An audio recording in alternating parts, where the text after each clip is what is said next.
Hey everybody, has the Strip got you down? Well, stay tuned. Hey everybody, welcome back to Vegas Tips and Tricks. We do this a couple of times a week to try to provide you with some good information for your next trip to Las Vegas. You know, many travelers when they visit Las Vegas never leave the fabulous Las Vegas Strip. And it's not surprising. There's so much to see and do there. It's an unmatched collection of resorts anywhere else in the world. But even if your trip to Las Vegas is a short one, I have to recommend that you at least spend a few hours checking out the downtown area. Now, most of you, even if you've never been to the city, have seen pictures of the overhead light show, and that takes place on Fremont Street, which is also the home of most of the downtown hotels and casinos.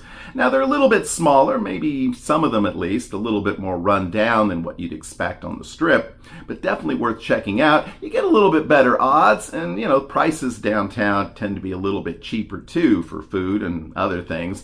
There's a lot of fun to be had as well. You can enjoy an afternoon or an evening just strolling up and down the streets. There tends to be free concerts pretty much every night, at least at some point during the evening. And you can just gawk at the street performers, some of whom are remarkably talented, and some of whom are, well, not, from classy to assy, you might say.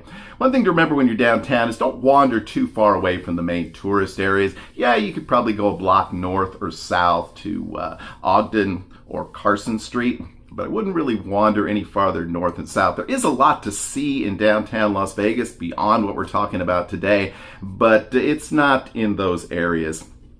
Also, be sure to take a little time and stroll east of where the overhead canopy lies. You can check out what's known as the Fremont East District. There's a lot of cool, kind of hip bars and restaurants there. And you'll want to check out El Cortez, a hotel we just talked about briefly on the show. So make sure you make your way to Fremont Street and check out the downtown area on your next trip. I think you'll have a great time.